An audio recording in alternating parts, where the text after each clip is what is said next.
What is going on, everyone? Griffin here, coming at you with some shot gameplay, and today we are going to be talking about a very controversial topic of shotguns. So let's head over and let's check it out.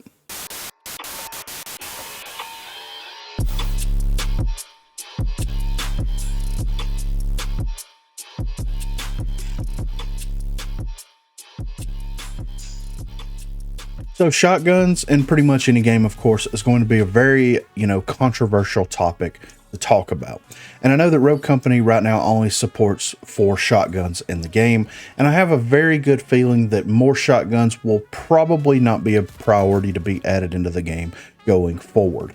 I know that, I enjoy running shotguns. I know that there's a lot of people out there in the community that do enjoy running shotguns, but I know from a balancing perspective that shotguns are very tricky and very hard to kind of feel right and feel balanced all across the board, right? Because you don't want them to feel too strong. It's easy for them to feel too strong. You don't want them to feel too weak, because then a lot of players will not be using them. So it's hard to pinpoint, where the shotguns need to be balanced as a whole.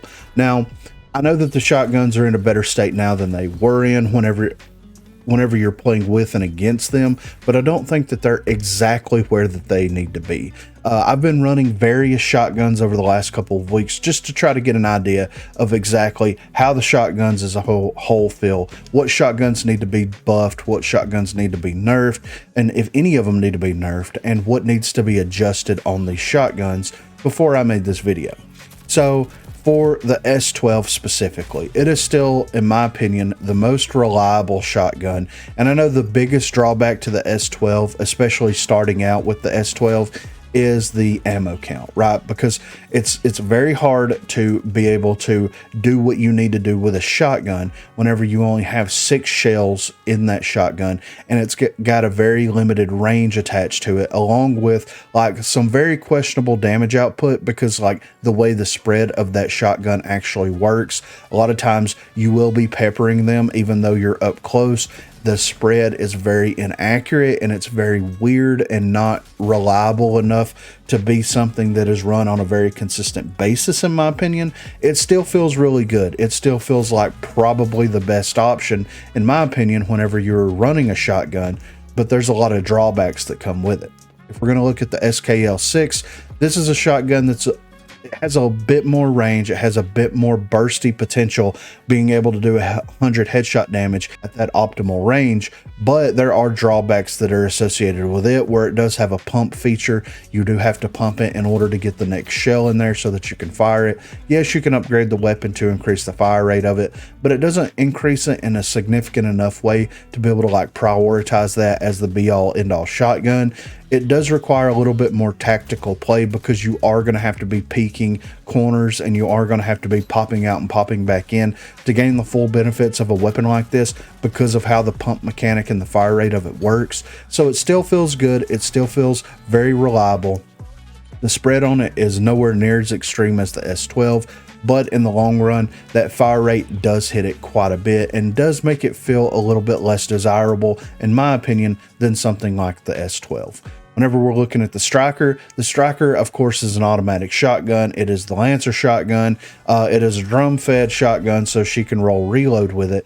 But the damage for it and the range for it feels so butchered at this point that you can do some good things with it, don't get me wrong, but you have to run it with a character that has the ability to get in and do what you need to do with a shotgun.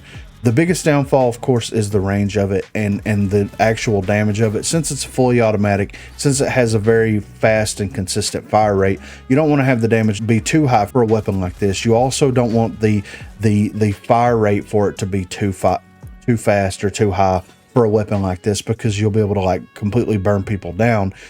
So it's really hard to like tweak that to where it feels good and it feels right. The headshot multiplier, if I remember correctly, for this weapon is a little bit lower than the headshot multiplier for some of the other shotguns, just off of the nature of the way that the weapon works. It is a good, reliable choice if you are going to be in many close range engagements. Then we're going to talk about the Arbitrator. The Arbitrator got absolutely gutted at pretty much community request, right? The community was tired of running against shotguns. especially the Lancer RB combo. Now I know that the developers have since like rectified the situation by kind of reworking Lancer's passive into something that makes a little bit more sense for her character specifically. So it feels like the arbitrator nerf at the time, in my opinion, was needed, but they kind of jumped the gun on it. If they were going to rework Lancer's passive, then in that same update, they should have made a couple of changes to the arbitrator. I'm not saying that the arbitrator is bad right now, because it is still a very usable weapon, but it's nowhere near where it needs to be. Something that has 2 shells inside of it and you have to reload it after 2 shots is something that's going to have to be very bursty. It's going to have to be very impactful on the battlefield. Look at the tier. It's the same situation. You have to balance something around, well, it's got 2 shots in it. It's got to do X amount of damage. It's got to be worth it to be able to run with different characters. It's got to be something that is reliable. It's got to at least have a decent enough range so that you are able to do what you need to do with it, but not overly like crossing that line so that it's something that just absolutely runs rampant. And it realistically only ran rampant with the characters that like kind of had access to it. Like you had Lancer that could roll reload with it at the time. You had Chalk that has replenish and still has replenish. Anvil that had replenish at the time. Scorch that had replenish at the time, if I remember correctly. Vi that had replenish at the times. The only one that didn't have replenish was Cannon, and Cannon's like, his passive is supposed to be like a version of replenish that like doesn't really work as it should in my opinion. But anyway, that's a whole different video. So shotguns right now, even though they're not in the worst spot that I've ever seen shotguns in a video game exist, do they need to be brought up? Do they need to be reworked or at least buffed a little bit? And I guess my answer to that would be shotguns need more meaningful upgrades to them. Limiting the ammo for shotguns and having that be something that is baked into their upgrade paths makes sense, right? Because it encourages you to spend your money to upgrade the weapon so that you have a larger ammo capacity. And I fully agree with that. And I think that that is a good decision on the developer's part, so that you're having to weigh the pros and cons of, should I buy this perk versus should I upgrade this weapon? Now, when there's perks in the game that exist, like replenish or different, various reload perks that allow you to reload the gun very, very quickly, then that's where you get into like, you're splitting hairs at that point, right? So I think that they need to make the upgrades for the weapons more meaningful while taking away some of that meaning to the perks in relation to that. I think that increasing the range for the shotguns for almost every single upgrade tier would be something that would be very interesting to kind of play with and work around, because realistically, if you're going to dedicate that much money into your shotgun and you're going to run it in a very specific way, then in most game modes, you're not going to have enough money to be able to spread equally for utility and perks and things like that. So in reality, it should offset itself, right? Unless you're playing like a respawn game mode that has the money drops and all that stuff, where you're just constantly gaining money on top of money on top of money. It should be more meaningful. It should mean more, and it should come down strictly and solely to how people want to play with those weapons in the game. I don't think that they need an overall buff to any of them. I don't think like weapons that suffer with range needs to have some type of a range upgrade in like at least one, if not two of the upgrade slots. And then you can kind of look at it in various different ways, right? Should the fire rate for the striker be upped? Right, because it's an automatic shotgun, you don't realistically want to increase the range on it or the damage values, but maybe you increase the fire rate of it slightly and give it a little bit more recoil whenever you're using it, specifically with your hip fire. Then that might be an interesting way to kind of balance things out. I think that there's things that they could do to the shotguns to kind of help the shotguns be a little bit better at what they do without breaking them and making them completely overpowered. Now, I know a lot of people are probably going to watch this and be like, this is uncalled for. And I get it, right? Shotguns are controversial. I said that right at the top of the video. And I'm not saying that the be all end all should be the shotguns getting completely reworked, gutted, and put back into the game by any stretch. But I do think that people that want that shotgunning experience, that want to play with shotguns, should be able to stand up in a gunfight against the SMGs. Now that leaves the final question. Do you balance the shotguns to where they're competitive with SMGs at that optimal range? Because they should, in theory, share a very similar range, even though they don't, because the SMG ranges are insanely longer than the shotgun ranges, right?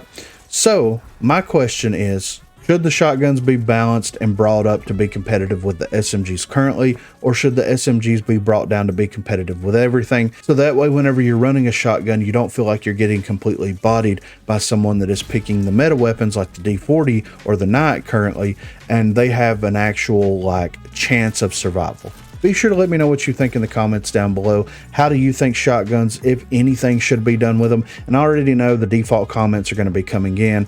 The shotguns are fine. They don't need to do it. Shotguns are unbalanced, blah, blah, blah, blah. I get it, right? But realistically looking at things, run a couple of matches with the shotguns, run a couple of matches with each of the shotguns, then come back to the video and let me know what you think. Let me know what you think about how they should be balanced, if anything should be done with them, or if these little like individual changes should be happening. Be sure to let me know what you think in the comments down below. Also, be sure to check that description for links to Facebook, Discord, and Twitter. Those are the places to contact me. If you haven't already, please be sure to like and subscribe to the channel. If you've already subscribed to the channel, then consider hitting that join button to become one of the 256 crew members. Lastly, on Thursdays from 8 until 11 p.m. Central Time, Sundays from 10 a.m. until we get tired, I will be streaming here on YouTube. So if you are interested and available, please feel free to stop by and say hello there. Thanks for watching, guys. Nice work, team. Checks in the mail.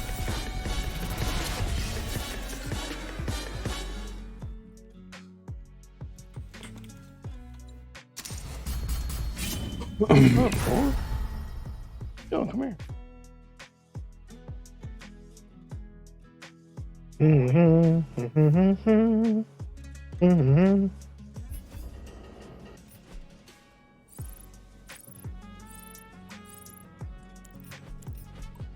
Ooh. 4 doubles. Golly. There's only 8 days or 7 days, Corey. 8 days. I know.